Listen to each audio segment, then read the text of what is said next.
Hey, hi, hello, and welcome to the Queer Vision podcast. I am Koee of Kanekalan, co-founder of Queerlina, and this is the other co-founder of Queerlina. Hi, I'm Becca.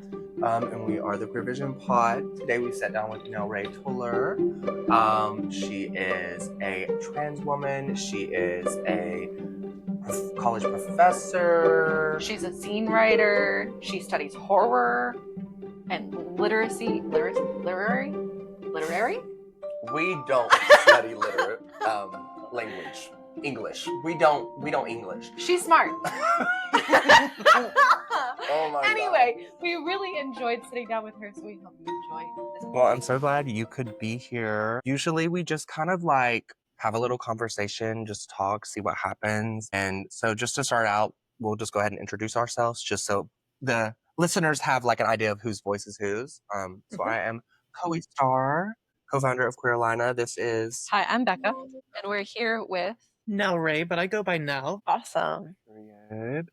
So if you just want to like give the viewers the little blurb, like who Nell is, what you do. I know a little bit about you, but just so everybody kind of knows. Yeah, absolutely. So like I said, my name's NelRae. I go by Nell. I teach English and literary studies at the University of North Carolina, Wilmington, and some film studies and some women and gender studies from time to time. But one of my side projects, and what I think we're going to talk a bit about today, is I self-publish zines looking specifically at identity and representation in horror media. And I've published my first two zines, the first one being on bodily transgressions as racial oppression in the Candyman films. And the second one is on coulrophobic horror, or fear of clowns, as U.S. political commentary in American Horror Story cult. And I'm working on the third one currently. I love like just how niche what you do is. Like I feel like it's just such a unique thing. And it's such a world too that I'm so out of. And it just reminds me every time we sit down with these interviews, just like how many different little subcultures and worlds there are in humanity. Like, I feel like it's so easy to be in our own bubble. And then it's like, you hear people talk about stuff like this and it's like, it's so beyond me. But I love it.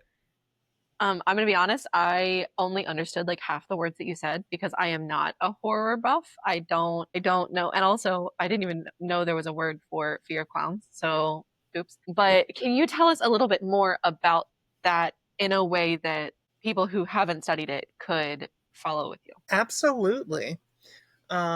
So do you want me to speak in general or specific to those two zines? Let's start with general. Whatever feels right. Okay. Sounds good to me. So I explore different forms of identity, whether that's gender, sexuality, race, religion, disability studies, and we're going to have a guest appearance. This is my cat, Skylar. You can't be here, man. I gotta keep pushing her off screen. I study identity in horror, looking at gender, sexuality, race, disability studies, religion, just any form of identity in the film or in media in general. And for the first zine, it's looking at body horror or horror against the body, violent acts against the body, and looking at those as racial oppression. In the first Candyman film, we get Tony Todd playing Candyman, which the film's based on a short story by Clive Barker titled The Forbidden, where it takes place in, I want to say Liverpool, I could be completely wrong, but I know it's in England, and Candyman is this white, kind of jaundice turning, really hairy monster. But when they brought Candyman to film, Bernard Rose, the first director, set Candyman in the Caprini Green housing projects of Chicago, and then made the titular decision to change the race of Candyman. And now he was a black man who was lynched because he impregnated a white woman and he had his arm cut off. That film, while revolutionary and doing great things for showing black masculinity on film, still fell into some harmful stereotypes. So in 2021, Nia DaCosta made her own Candyman, and she went on record saying that if her film had a subtitle, it would be called Candyman Reclamation, because it's someone from the community reclaiming the story. And I want to say it may be one of, if not the highest grossing film from a black female director. I have to go back and look at that, but I know it did really well. and that's an understatement. Yeah. The second zine is about looking at, again, the fear of clowns and just fear in general as a mainstay in American politics. Fear is what motivates people in political discourse. And American Horror Story Cult was a response to the 2016 election. And I feel it's really important to revisit that and see how, in many ways, things have not only not changed, but have gotten worse. And the exploitation of fear of the other in US politics. And so that is, correct me if I'm wrong, but that's a new one that you're coming out with that hasn't been published yet, or That you? one's already published. Okay, work. I'm working on the third one, which I can talk about if you'd like. If you'd like to, sure. Sure. The third one is going to be narcissistic abuse and gaslighting in Paranormal Activity. Have either of you ever seen Paranormal Activity? I've not seen it all the way through. No. I don't I've seen think I some of it. have. Okay. I'm really bad at suspense and also horror. I feel like I'm dying while it's happening. Kudos to you for loving this stuff. Like, it's interesting to listen to it from you because I can't. It's interesting because I remember Paranormal Activity coming out, and me and a group of friends went and saw it at this new theater opening in Fayetteville. That's my hometown, unfortunately. And, people in the theater were really scared. Like, someone walked out crying. It's not that scary. It's really not.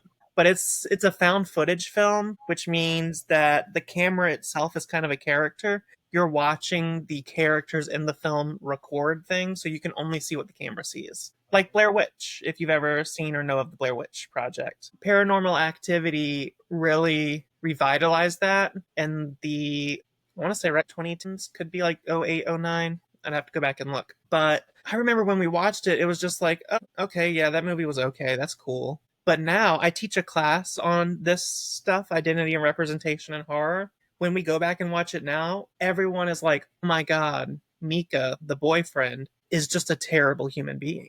He's awful. He dismisses Katie the whole time. He directly blames her for the possession. He goes against her very word all the time. And every time Katie's telling him, hey, I don't think we should mess with this, I don't feel right, Katie is the one who this paranormal stuff has been happening to before. And he completely dismisses her, does not take her word at all, puts her down often. And then, I don't want to spoil the ending, but pays for it. Sometimes I like to read it as, there's a really famous short story which came out, was it First Wave Feminism, I believe? The Yellow Wallpaper by Charlotte Perkins Gilman. Have you ever read The Yellow Wallpaper? Yeah. I have not. It Girl, gives you need Paranormal Activity gives me Yellow Wallpaper vibes. Okay, whenever you were talking about a lot of stuff, okay, so like I don't watch the films that are like that because they make me very, very anxious. But like I very much do like reading. I think it's the music that makes me anxious, if I'm being honest. But I do like reading. I've been reading a lot of unreliable narrators. So this kind of, I don't know why what you said made me think about that, but have you read anything like that that's unreliable narrator, that or anything that's horror that is a book that is similar to the vibes that you're talking about? The Yellow Wallpaper for sure. The one that like comes to mind the most, and it's because I did my master's thesis on it, and it's a horrific book, would be Nabokov's Lolita. Unreliable narrator there. I haven't read that one because people said it was terrible. My master My master's thesis was exploring and connecting Nabokov's Lolita to the bell jar, and talking about how Sylvia Plath the bell jar is a perspective of someone who is living through post World War II expectations of femininity, 50s femininity, and how it's just this death and removal of identity. And Lolita is the opposite end, where it's the fetishization of that infantilization and fetishization of women during that time. It's so like, I feel like it's one of the things that we overlook so much in society. I don't know, just how much media really does play a role. Like, just listening to you talk more about it and like the stuff that you research, it really does shape how we act as a society and is often a reflection of that. So when we have like, the more harmful narratives, it's good to be aware like, hey, this is someone's narrative, not like this is the narrative, if that makes sense, which I feel like is a lot of what you do. Correct me if I'm wrong. It feels very, I don't know. I think it's really good that we talk about it and realize those kind of things. I mean, that's literally what like I always remember in high school when people were like, I don't even know why we're taking this stupid English class. Like, I don't care that the curtains were blue. Like, it's just she wanted blue curtains. And it's like, I feel like I was also kind of somewhat in that. And it's like, it's whatever. Mhm. And then now as we get older, the more that we dive into this kind of stuff, like listening to, like, I mean, I don't think we realize how much subconscious things we get from our media, even if we're like, oh, it's just a horror movie, like it's whatever. Like, okay, but like you still internalized a lot of that stuff, whether you realize. Yeah, you definitely internalize a lot of it. And like I tell my students today, English is everything. It's not about just reading dusty old books and dead authors. It's about developing that critical eye and knowing how to not only like literally read books, but read the world, read the people around you, read the media that you're consuming. And we live in a time where we are always in consumption mode, taking in whether it's TikToks, whether it's new TV shows or books or comic books or movies. We're always consuming. So English is developing that critical eye and knowing how to speak with others and articulate yourself. I mean, we're doing it right now. That's valid. How did you get into this then? Like, how did you decide that you wanted to delve into what literary actually meant? I came to UNCW as an undergrad student. I was going to double major in creative writing and history, and I took a history class. It went great. I signed up for my second history class, and the first day, the teacher said, if you're ever running late to class, I make you stand up in front of everyone and sing. I dropped the entire major. And then I was like, you know what? I'll pick up English. So I double majored in English and English literary studies and creative writing with a publishing certificate. And then I went straight through and got my master's degree because I remember my academic advisor, Tim Bass, said, I went to go take a class about teaching high school, and I went back and visited my old high school, and I was just like, this is not going to be for me at all. And I asked him, I was like, I'd like to teach college at some point, but I know I need like a teaching degree. And he was like, you think I have a teaching degree? I don't have a teaching degree. You just need to go get your master's. So that's when I was like, oh, okay. And it was really in my master's program here at UNCW that I always heard like literature is anything, but that's where I really expanded my scope of starting to want to incorporate horror and film studies. Yeah. And it is nice to like hear that, because like you're the only, am I wrong? Like you're the only one that teaches those kind of classes, correct? There are others. I can think of one who teaches some classes more kind of sci-fi and more music based, Dr. Nicholas Laudadio, who thankfully let me observe him teach a class on Satan and popular culture whenever I was a grad student. And I was like, that was such a cool class to observe. Such a cool opportunity. He teaches some similar pop culture classes, but he delves more in the realm of sci-fi and music, where I'm more specifically horror. And we have another instructor who does some horror stuff, but I tend to lean more into film. I think like it's also good just for people to hear, because I feel like when people think like, oh, like you're going to be a professor or you're going to like teach, that a lot of times it's very confined to like, oh, I just have to teach these like kind of, I don't I don't know if Very structured, yeah, boring classes. yeah, I don't know if rudimentary was the right word, but like that kind of like those same kind of courses, like, oh, I just get to teach a basic English class. So I think it's good to like think like, oh, like you actually are able to create your own niche and be like, this is a good kind of curriculum, whatnot. Sorry, I'm off my ADHD meds, so if I'm all over the place, that is why. You're fine. It's funny. Sometimes I'll start my class off within the first week and ask my students, what do you think we're going to read? And usually I'll get Shakespeare, probably Edgar Allan Poe, maybe Fitzgerald, like all the basic English answers you expect. And I'm like, nope, we don't do any of that. We're going to analyze Blank Space by Taylor Swift. We're going to watch a Goosebumps episode. We're going to watch a horror movie. We're going to look at a Green Day song because I love Green Day. So I'm just trying to show them that everything is a text. And yeah, that's really wise actually. Like that's something that I feel like I hadn't even clicked. It really just, sorry, I'm like comprehending because that really just hit me in a way. Like everything is like at the end of the day, underneath everything there is text.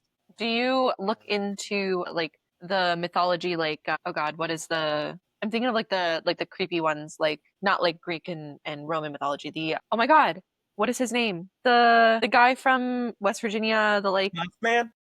thank you.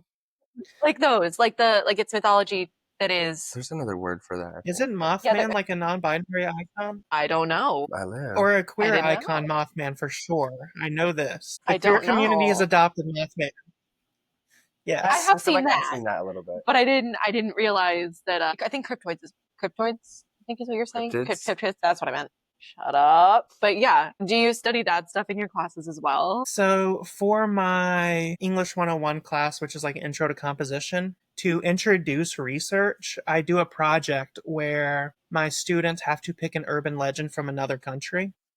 Urban legend. And they bring in they have to find one scholarly source, a popular source, and present the urban legend and talk about how this story can actually reflect cultural values. Mm, And usually they love doing that project. They make like a little website, and we spend the last week and a half of class just presenting on these different creepy little monsters, and they're so cool. can I audit your classes? No, that is so awesome. Something not to pivot a little, but something that I did want to talk about as well is I know that you work with the local LGBTQ youth group. Would that be something that you're open to like speaking about more, like the work you do there? Yeah, absolutely. I can absolutely talk about that. Obviously. I've started volunteering my time with the local Wilmington LGBT youth group and just giving back where we meet, we come together and really give these kids a space to talk about issues that they may be experiencing, like a very social supportive network, but also to just come and hang out. Like usually the last hour is them hanging around playing board games with each other and just talking and chatting and giving them a space where they can fully be accepted and be themselves, which they need so much right now. Me volunteering, I don't know, it was important to me because I thought, had I known someone who was trans at a younger age or seen someone who was quote unquote successful, had a job, had their own life, being trans wasn't their whole, like their identity. Or actually, I know about queer culture, maybe I could have came out sooner than I did, or maybe I would have known about myself more. So it's like I want to show that to these kids also, that your queerness is a part of your identity, but it doesn't have to define you. Mm, Yeah, I 100% get what you're saying. I think that's so powerful just to see people like I don't even want to say like normal lives because what is a normal life? every life. But yeah, Yeah. like Yeah. that we all have everyday lives. We all get up, go to the grocery store. We have a career. Like it's not. I am Yeah, queer and that's it. yeah. Yeah. So I definitely agree that it is good for the kids to see that. And honestly, like just the one time that I was like, like thankful and lucky enough to be there and like speak, it's just such a good energy there. And I'm also so glad that the kids have it. Like I would have killed for something like Oh, that. this is the group that you guys Yes. talk to. Okay. Okay. Yeah. It's just, I agree a lot because had I, grown up in Northeast Tennessee, had a spot where it was like, oh, I could come here and like, I actually felt like there were, adults that were like, you know, protecting and like guiding us. Yeah, it's just a really powerful thing. So like, thank you for everything you do with that. We really need to thank this just the center we have here and the supportive community here. Yeah. Like I feel like we really have a good group of like a good support networks here. Mhm. Yeah, it really gives me hope, and the kids are our future for sure. And just seeing all of them being so expressive. And that was one of the most powerful things. I think like even being in that group is how diverse and different everyone is. And it really does remind you like, okay, there's not one variation of queer person, and that we can't exist, without all the different little variations. So Mhm. So what's your favorite thing about working with the younger community, the younger queer community? There's so much. They are so funny. First, they're hilarious. But one of my favorite things is when someone joins the group and you can tell they're really shy. They're really nervous. They're kind of scared. 3 or 4 meetings in, they are like integrated in the group, part of the group. They are blossoming out of their shell. That's one of my favorite things to see. And just seeing how they provide a support network for each other. Mm. They're so supportive of one another. How is working with like this younger group different or similar to teaching in the way that you do? Feel like this younger group is absolutely more caring of one another. Okay. Where I teach college. I get some students who are very like, I feel like that maybe that's the difference, that the college experience is very individual based, whereas teaching the younger folk. I don't like using the word kids, but teaching them, it's more community based and being there for each other and leaning on each other when maybe you're not feeling the best, when you're feeling down, and lifting each other up. Where college is more individual. I might have 4 or 5 students who speak out during a class and the rest are just off somewhere thinking about when they're going to go to the beach. That's what I was even thinking. Although college has community, I feel like it's also that point in life where people are like, they want to have that individuality more, right? And I feel like people definitely are a little bit more like, oh, this is my moment where I step to myself more, because like when you're younger, you have more of the community. Um, I don't know. I don't know if that makes sense, but I feel like when you're like in your 18 to like 20 to 23, I don't know. I just feel like that era is very Yeah, and figuring out how to stand on your own. it's also in kind of ways. you're going to college for yourself. Yeah. Like whenever you're going through the queer experience, you're looking for community because you feel alone, Yeah. right? Like, I feel like that's at least what I'm hearing. I mean, I know what it's like to be in college. Me speaking like I Yeah. have been in college a lot. and No, I mean really I only know what it's like to be in college from my perspective, and I only know what my perspective for like being queer was, and I didn't really look for the community of it until more recently. So that's what I'm assuming, but I also am not. What is it, Gen Alpha? I'm not Gen Alpha. Yes. I'm gonna Or assume are they still Gen Z? I think Gen Z. I think they're still Gen Z. Yeah. Oh, okay. I'm just But like, I will say that we do have a really good center on campus who does like a lot of good community work. They have support groups for students on campus. I know Asher, the individual who runs that, they've put in a really great amount of work to really try to offer those students a space, and it's amazing. I've worked with them before also doing horror screenings and then talkings afterwards. So where the classroom tends to feel a little individual or forced community if you do group work, Valid. there are spaces on campus where there are faculty members and staff who are just doing great work. amazing to hear too. Just in the area and UNC in general. Definitely, I don't know. I feel like I've seen more of a shift lately. I also have a friend in the area that recently worked with like UNC Chapel Hill and got them to actually the pharmaceutical school like sponsor a drags show, which was amazing. So I definitely see a lot of work happening. I'm really grateful for everyone that's doing that.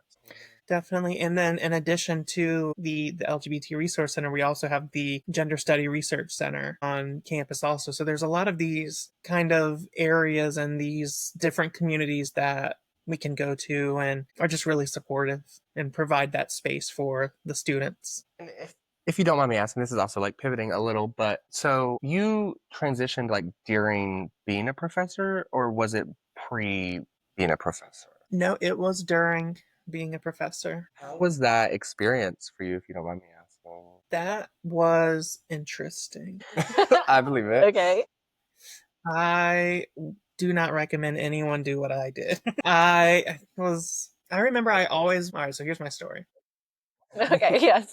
All right. So whenever I was younger, probably about 7, I was like, I wish I was born a girl, but I'm not going to say anything. Or I grew up Southern Baptist, so God didn't make me that way. Oh well. And then so I just bury that. And then it gets to the point to where I decide, you know what, I'll transition, but I'm going to wait for my parents to pass away out of respect. And then sadly, my father catches COVID and he does pass away 2022. Before he went in the ICU and the ventilator, he wrote a message in his phone to my family, to my mom, my brother, and me. And one of the sentences in there was, there's too much life to live to be sad. And that just really hit me. And with him passing away relatively young, he was only 52, showed me that I could have been waiting for a life I could have been waiting for a longer life that's not guaranteed. So those two kind of crossroads, that message and him passing away young, showed me like, you know what, I need to do this now. like for myself. And so I did. And this is the point where I wouldn't recommend it to anyone how I did it. I drove to another town and spent an entire day presenting femme. And I was just like, I just want to see what it's like, how I feel. And then on the drive home, I called people and was just like, yeah, I'm trans, by the way, and left it at that. I reached out to some friends who are super supportive. Family was in. We didn't talk for about a year, but they're supportive now. As it comes to teaching, I had one colleague I really trusted and still really trust her. She's amazing. And I told her like, "Hey, I have something to tell you. I'm trans." And she really helped me like come out to other colleagues and help prepare me for the classroom. I used to teach at a community college, and that one was kind of strange because I didn't do any ease of transition. Left winter semester wearing a shirt and tie. I showed up spring wearing a dress and said that was it. I remember some people were uncomfortable, some of my colleagues. Like, I remember walking into the office, and one of my colleagues who was down the hall was like, "Ma'am, can I help you?" And I turned around and I was like, "Paul, it's me. It's fine." Yeah. And he was like, I'm sorry, I didn't know. So I was like, okay, I need to go around and like tell people because I thought someone had like said something, but I was like, okay, no, let me go introduce myself. It's honestly kind of awesome to hear because we were talking to Thai yesterday, whatever day it was. I don't know. We talked to Thai and he said the words like, my existence was performative, like before this, basically. And so, like, I feel like from seeing everybody else's experiences with gender, the transition, the slow transition, I should say, seems more for the comfort of everybody else rather than for themselves. And so, like, I know you said, hey, I don't recommend this, but like, honestly, kudos for you just saying, like, you know what? I was performing for somebody else. I'm done being somebody that I'm not. Like, I am me, and just trusting yourself with that. If you're comfortable, you said that, like, you didn't speak to your family for like a year and like you guys weren't really. How did you communicate and get back in touch with them, I guess? Because I know a lot of people struggle with the fear that they are going to lose their family and that there will be no repair. And so I wonder what that experience is for you if you're comfortable. Yeah, I can talk briefly about that. So, where I cut them off, I didn't see them for a year. Sometimes we would touch back and like touch base, text, or phone call. But what I really did for probably the first time in my life was really hold a boundary and respect it. And said, and I told them flat out, I said, you're going to have to make a decision. Do you want a relationship with me in your life or do you not? Because I'm fine if we have to cut each other off, which was so difficult because I love my family. And it just took them some time. I say that my brother went through the biggest change, or maybe I should say transition, because I've always heard transition's not about just the self transitioning, it's about others around you transitioning with you also to accept you and see you as this new form. And I'm like, okay, fine, whatever. My brother went through a transition of himself. He sent me a text when I told him I was trans saying he never wanted to be associated with me again. He didn't want to be seen with me in public. I need to pray to God. He went to a Christian school, like middle and high school. His values are deeply ingrained, and I'll leave it at that. I don't want to be seen with you. I don't want to be associated with you. I can't believe you're doing this. My brother is dead. You're dead to me. Things like that. And now he's one of my biggest supporters. He respects my pronouns, respects my name, gets upset if people like say the wrong name, or if my mom still mixes names up. If she says the wrong name, he gets upset. Like, he's very supportive now. And he took it upon himself to do research. So I put the ball completely in their court. I said, look, I'm done, but if you want to do the research and you want to come back and you want to apologize and you want me in your life, you're going to have to. Like, you're going to have to put in the work. I once had a friend who I don't really keep in touch with and don't really. Okay.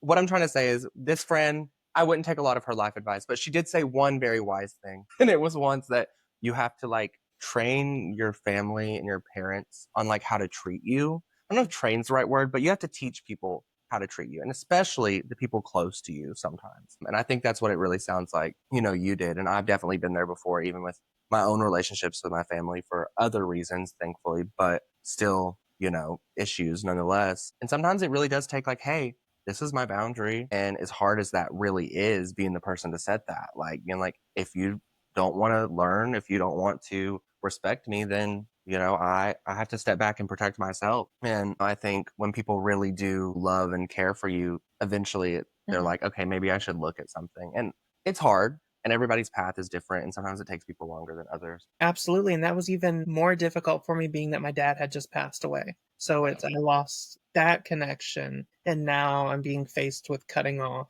the last remaining bit of my family. Isolating. Hmm. But it made me find community here. Like, I know we always talk about chosen family. Good. Good. That's so real. The other thing I was gonna say, to like circle back a little bit on just about like your transition and stuff. I think like on what Rebecca said, like I think in some ways, like even though it maybe seemed like a fast transition, like I think it was still slow. I mean, and maybe I'm wrong, but like when you think about like you're like, oh, I knew at like 6 years old, like if your whole life you kind of knew, it's like I think sometimes, especially when it comes to those kind of things, like transitioning and whatnot, I think and those big life changes, sometimes it just hits you and you're like, you know what? Yeah, like I've known this for so long and I've just Mhm. kept pushing it down and I've just kept ignoring it.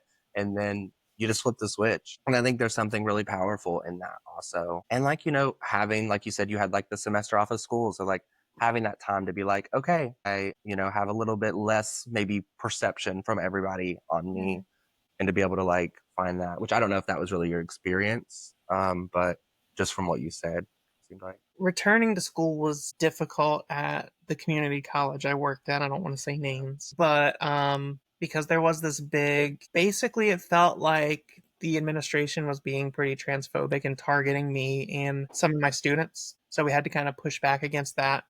Yeah. But yeah, I won't get into that. That's a whole nother Yeah. story. I That's understand. another like hour-long story. Yeah. We'll be Part here two. for it whenever you're ready, At this point, I'm always the astrology girly on this podcast, and I always Oh, have to wait. ask everybody signs. Okay, no, go ahead. So I know you've told me yours, but I cannot remember for the Wait, life can I of me. guess? Are you I feel like you're either an air or a water sign. Am I wrong? I'm wrong. I think you're wrong. She looked at me like I'm wrong. You're a fire sign, right? Yes. Are you an Aries? No. Leo? Ouch. Nope. Or Sag? Okay. I knew it was fire sign. I just couldn't remember which one. Okay, what's your time? Sagittarius. Do you know your D3? I can look it up real quick. Okay. Period. While you're looking that up, I did have one question of that I remember, that one that I forgot. I remembered it. Did anybody in your life already know that you were trans or queer, at least prior to you actually coming out? Because I feel like that's like a normal experience for a lot of queer folk, that even they won't even notice that they're queer until years after their friends have. No, this was a major shock to everyone, but sometimes I wonder if my dad knew. Or I think he did. He knew something because this was probably maybe 3 years before he passed away. He would always go to the movies with me because I love going to the movies and no one else in my family really likes to go.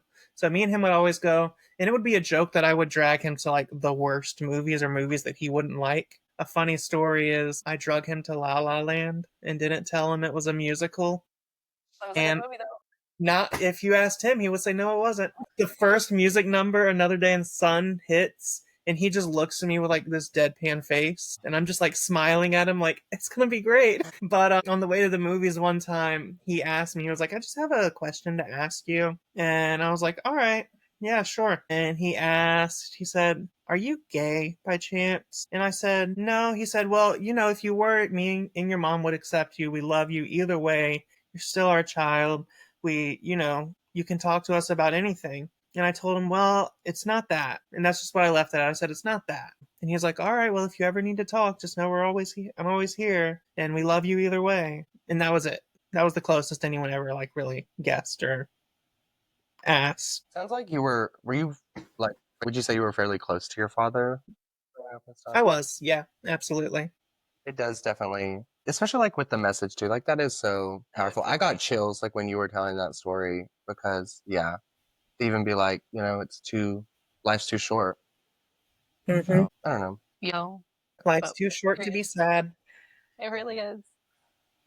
I'm proud of you. Just like as a human, like I don't know. I just be like sentimental, and your story just makes me like I don't know. I feel like you should never. I'm not saying that you do, but never doubt your story because Yeah. I think your story is very powerful and a lot of people need to hear it. I don't know. I'm just glad to hear you talk about it. Thanks. Yeah. So, what were your big three? Did you find them? Oh, I I forgot. have to talk about something not serious, or I will cry. Unlike your emotional day. Let me My see. period. I feel like you need to put it on your calendar just because you're gonna have to deal with me every single month. How do I find the big three? Do you know the time and date and location of your birth? I know the maybe roughly time, I think. I do know the location and the date. I mean, you can always get back to us. I don't want to make you You fill should do out your that, yeah. whole I was like, astrological oh chart yeah, right now. you. I mean, like, okay, a lot of people me do the like. There's like a little app. Yeah, there's an app called There's- CoStar. Yeah, that You we can just like fill out. you can also use Channy Nicholas. So that's a really good one that You I can like. also Google it. And it'll give you your whole sign or your whole chart. Knowing the exact time helps because that like I don't know. There's like a different like even the minute changes it. Yeah, like certain planets. But it should be on. I think if you're under like 50, they put it on your birth certificates now. Mhm. I think they started doing it in a Well, minute. Well, thankfully I had am under 50. Oh yes, and I didn't mean it like if you are under 50. I mean like as like a whole our society. Oh my god, I'm shutting up now. I'm just gonna. Yeah. I'm sorry. She said, "Don't question my youthful glow." I know we still have about like 15 minutes or so, so we're not super close to the hour mark, but was there anything that you really wanted to touch on, just that we maybe haven't talked about? Yeah, sure. We can talk about. I also volunteer a lot of my time at horror conventions. Specifically, we have one coming up this weekend called Carolina Fear Fest, and we get awesome horror guests to come out. And I work as the panel moderator, so I get to interview them and sit and talk with them. I also work at South Carolina Horror Con, which takes place in September. Definitely check out the website, SC Horror Con. We have amazing guests if you're a horror fan. We're getting the Terrifier people, Art the Clown. We're getting Bam Margera, which is like really cool. I'm excited to interview Bam Margera. Anyways, I love both of these conventions, but it was always so important for me to bring in. I want a women in horror panel and I want an LGBT horror panel. Those are always the two that I always fight for. And my cat's coming back into frame. Excuse me, Skylar. You gotta go. So I always advocate for a women in horror panel and an LGBT horror panel. And we always are able to fit them in. They are usually some of the most attended panels at the convention. But Siva, same. yes, she is the diva. She is. Do you hear her? I'm Yeah. glad that like the audio will also be able to hear that. Yeah, that's So funny. Yeah, she's sassy. So it's always important when I get people who come up to me and say, like, it's so important that you bring this type of entertainment and you bring this type of, panel to these conventions, specifically to conventions in the South. It means a lot. Or people who come up to me who talk about how they're queer, but they haven't told anyone. And attending this panel was like really important for them. And these are things that I've had to advocate for and really push for. And sometimes promoters or people will say, maybe we should reschedule or reframe the panel. And I'm like, nope, I really want to do this one because it's important. So I think it's important to advocate for yourself also, which is important in general, but especially being a queer individual, it's so important to advocate for yourself. And advocate for the things that you believe in and advocate for the community when you can do so safely. That's like also like essentially, like closed mouths don't get fed. 100% of the chances you don't take, you're going to lose. So it's like, it's really just also like asking those questions. I think a lot of people in really all walks of life are just scared to like ask for what they want. We're afraid of rejection. Yeah. And it's just like being able to like get comfortable with that possible rejection or having to like nudge a little bit more and be like, no, this is important. Like I'm really standing on it. Because I mean, even when I think about, like starting Carolina and like starting to do shows and stuff, like half of the stuff that's happened, I mean, really none of it would have happened if We weren't told no. Yeah, went up to people and been like, hey, this is what I want to do. And the risk of them being like, you're insane. Yeah. Like sit down. Speaking of advocating for yourself, do you have a website or socials that we can share to help get your zine out there more? So the only real social I have is my personal one, and that's what I advertise my zine and stuff on. Okay. And it's just my name, NelRae _ Toller. Okay. Yep. Awesome. So we do have someone on our board that does these interviews with us sometimes. She's a chef. So she has 2 food questions that she usually likes to ask. So first of all, what is your preferred way to eat a potato? And then secondly, what is your favorite meal / death row meal? I'm very basic when it comes to food. And that's okay. But for potato, I'm going between either a curly fry or a baked potato. I have to respect Depends that. on the day. Probably baked potato with butter and cheese. Okay, butter and cheese. Just Mm-hmm. simple. Simple. A lot of Yeah. cheese, preferably. Yes. And If it my ain't desk. cheesy, it ain't going down easy. Sorry. Did you ever see that girl on TikTok? I'm sorry, what? There was a girl on TikTok and she used to always like rate these people's, sorry, not to go on a tangent, but she used to rate these people's like meals and she would be like, if it ain't cheesy, it ain't going down easy.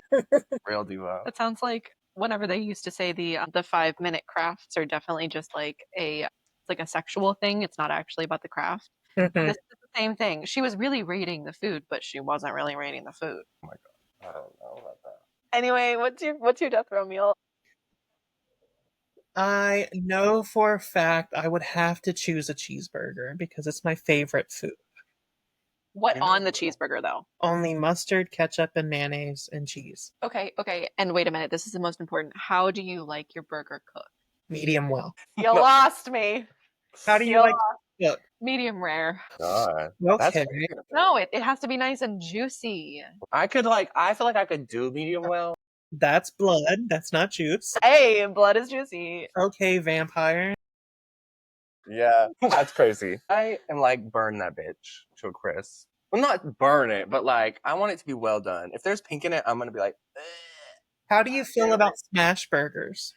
Oh, I love a smash burger. I hate them. I hate them. They're dry. Yeah, they're really dry and oh, you like the dry and crispy. Yeah, Yeah, no, I want like a thick burger. She need to be thick. real, real. But yeah, this has been amazing. Thank you so much for sitting down and Yeah.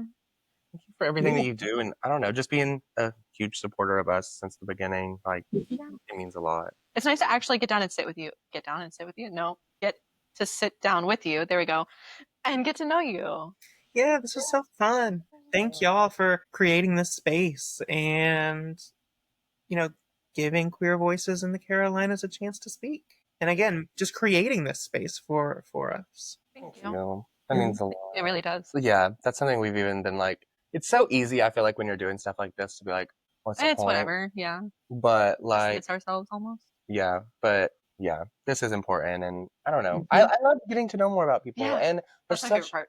a rich queer culture, I mean, everywhere, but especially in North Carolina. And I think that was one of the things when I first moved here that I was so like actually taken aback.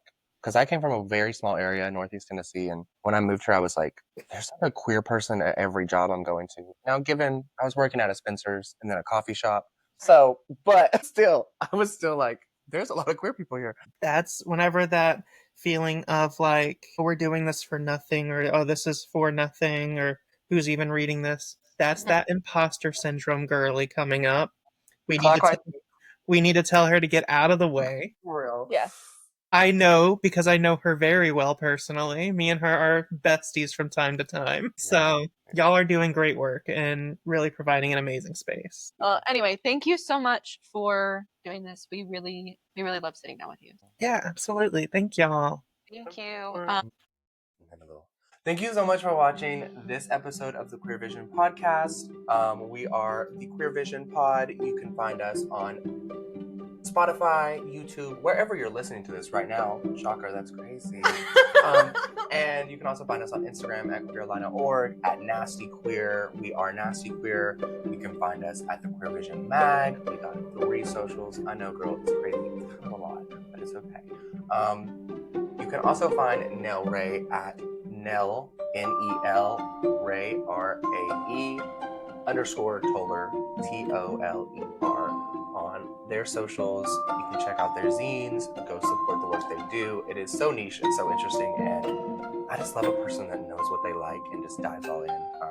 And very, very Nel. Yeah. Once again, I'm Koee Star, co-founder of Queerlina, and this is the other co-founder of Queerlina. I am Becca. And this has been the Queer Vision Pod. We'll see you in the next one. Bye.